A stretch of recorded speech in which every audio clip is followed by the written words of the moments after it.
Look at this chart comparing the size of an average human being to a Giganotosaurus. If they all came back, we would be extinct. What is up, everybody? Random Random Man here, bringing you my review for The End of Oak Street. Now, the plot of this science fiction survival film follows a family who begin to notice unusual events in their neighborhood involving the presence of prehistoric creatures. Going into this movie, I was very much looking forward to seeing it, as this is a film involving dinosaurs. Now, if your name is not Jurassic Park, of course, dinosaurs in film have not been too well portrayed. At least for myself, I have been into dinosaurs since I was at least 6 years old, with this dinosaur encyclopedia my parents got me over 2 decades ago by now. And I didn't see Jurassic Park until I was much older, over a decade after I went through my initial dinosaur phase. And Jurassic Park, of course, is the quintessential dinosaur film. One of the best films that Steven Spielberg ever made, and just probably the best dinosaur movie ever made by my estimation as well, too. And even with the multiple sequels we had gotten with Jurassic Park, none of them lived up to that original. And this film looked like it would be a neat, interesting original concept involving dinosaurs, and this is the latest film written and directed by David Robert Mitchell, who previously brought us the likes of It Follows. Now, many of you know already I am not the biggest fan of horror movies, but I watched it in a college class over a decade ago as a part of the English course and getting to know about horror movies and the mechanics of how they work and stuff, and it's pretty effective in terms of knowing what that movie is about and how it just goes along all together. And this is clearly Mitchell's most mainstream and biggest movie he has done to date. Plus, the cast got me really hooked to see them as well. Speaking of them, starting out with the cast and their performances, we have Anne Hathaway as Denise, the matriarch of this family of 4, and she has been killing it this year, this summer in general, as this is now the third in her trilogy of movies this summer. She began the summer with The Devil Wears Prada 2, which I thought was a worthy follow-up to that original from 2 decades ago, reprising the role of Andy.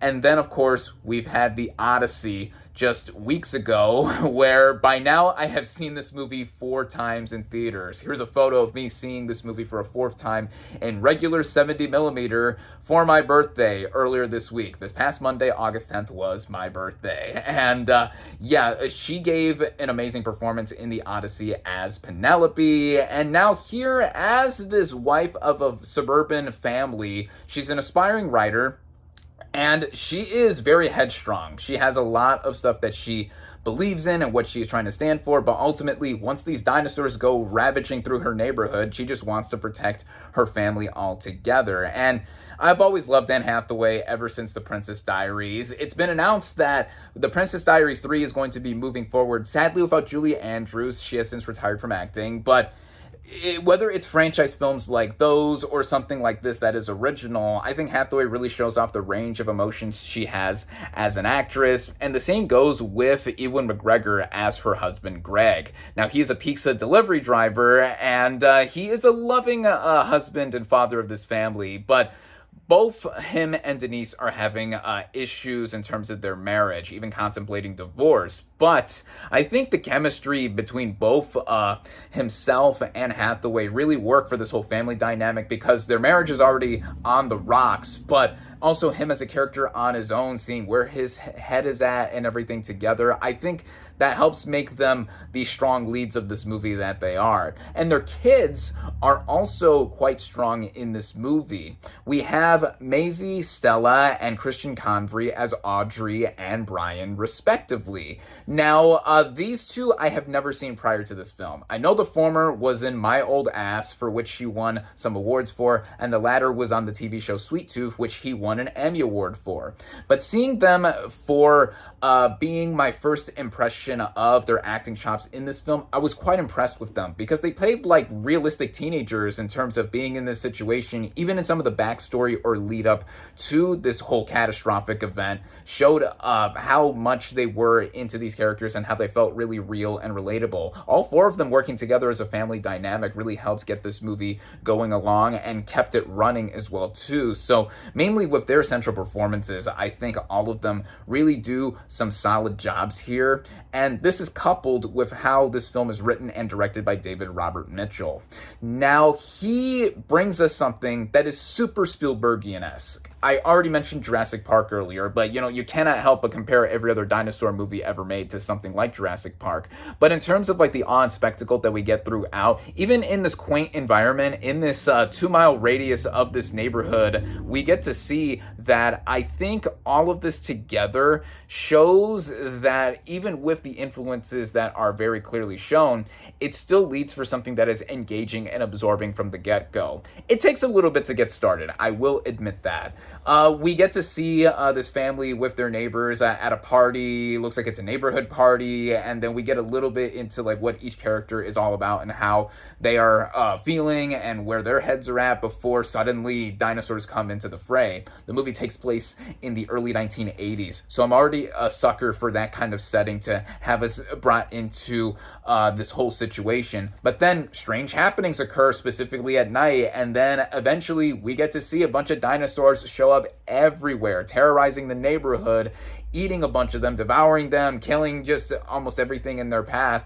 And this whole family are just trying to fight for survival ultimately. Mostly we see Denise wielding a gun the whole time, and having the kids just trying to basically figure out what is happening and trying to reason with a lot of stuff from what they know. Again, this movie takes place in the early 1980s, so no modern technology here. We do get like the old TVs that are present in their house, and also trying to communicate via radio at one point. But yeah, they're just trying to figure out what is happening when the power goes out. They see a bunch of foliage and nature and wildlife spring all together, and of course the dinosaurs themselves.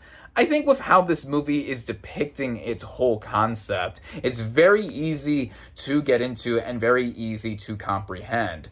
What makes the movie also stand out more too is that there is an element of time travel involved too. It's explained very clearly. This isn't what I would consider a spoiler, but the way that their neighborhood is basically transported to the Mesozoic era, if you would. I mean, that's what I would interpret from it. I mean, of course, there are certain dinosaurs one would recognize if they're fans of dinosaurs like I am, but basically they're transported millions of years ago, this whole chunk of land, and they have to, of course, fight for survival. But there's also an element for them to escape, and that's where I'll leave it in terms of you to discover for the movie itself. The way the writing and directing all come together by Mitchell, I think it shows off that he is very inspired by a lot of things from prior to this film, but getting the family dynamic down at first and also getting a bunch of action put in between. There's variety in what we see visually altogether. There's moments where the movie does look very dark or dreary or gray mostly. Maybe it's my theater's projection because I didn't see this in a premium large format. I saw it in a regular standard auditorium, but the way the cinematic language and flow of the cinematography moves, it's still very clear as to what it's going through in terms of trying to express itself with the narrative. Also, again, it being very Spielbergian-esque, right down to the original score by Michael Giacchino. Speaking of the Jurassic movies, whose work there is one of the more standout elements of the recent sequels, but Michael Giacchino really knows how to make something that feels very Spielbergian or sound very akin to John Williams, just with the instrumentation and certain elements and moments here.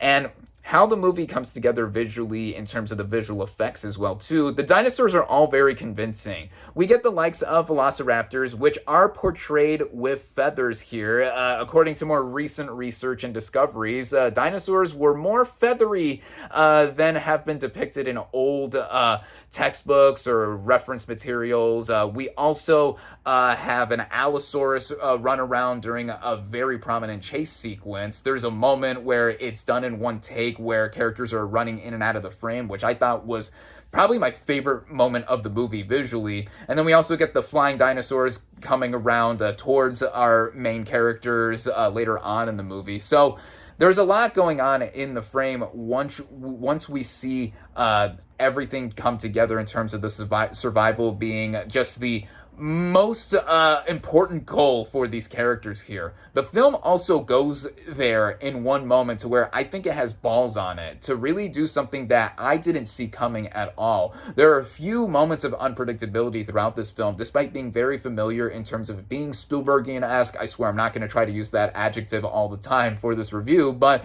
that's really what I could describe this movie as, and also it having an edge about it with the delightful dino destruction that we see. The movie is more violent than I expected it to be. It is PG-13, but I would say it is a hard PG-13.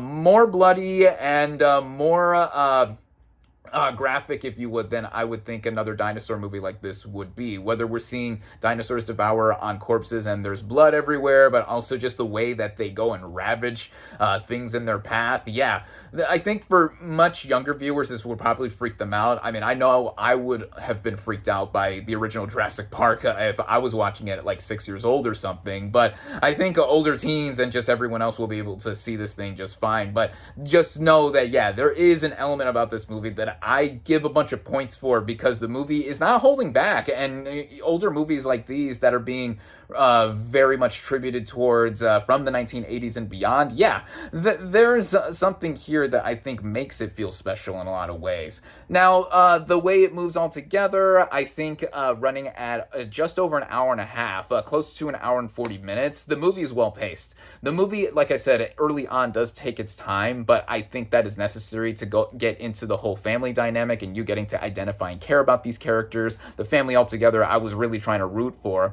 And with the element of time travel that this movie does have here. Now, it's hard to try and make time travel as basic as possible. The movie doesn't dispel a lot of details here until they get towards the third act. And I would say that you have to basically go with what the movie's going for. If you're already in for the whole dinosaur angle, then the movie really did more than enough to really get you into what is being expressed and just shown with the narrative and just the overall spectacle that is at display here. So I think with that, those are negligible things that I could see myself and others just looking past in just how entertaining the movie is overall. And I think that for this being something coming out at this point in the summer movie season, if you've already seen the other big movies this summer, like The Odyssey, of course, and Spider-Man Brand New Day, those films, of course, are still going to be blowing it up at the box office, but I really hope that The End of Oak Street does not fall by the wayside. Seeing this in a premium large format seems like the way to go as well, too. Though I saw this in a standard regular auditorium, this movie is also being shown across the country and I think parts of the world, besides the United States where I live, in IMAX. Of course, the IMAX 70mm screens are still going to be taken up by the Odyssey.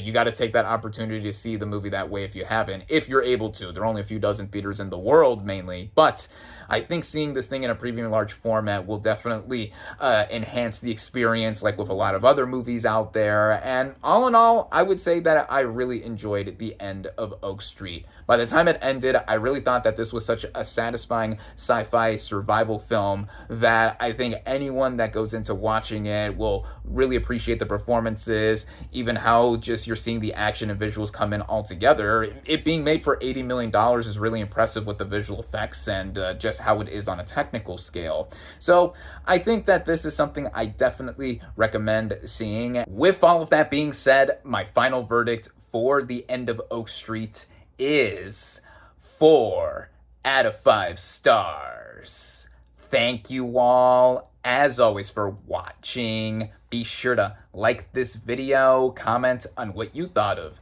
The End of Oak Street. Social media links in the description. Subscribe to my channel for more, and I'll catch you on the next movie review.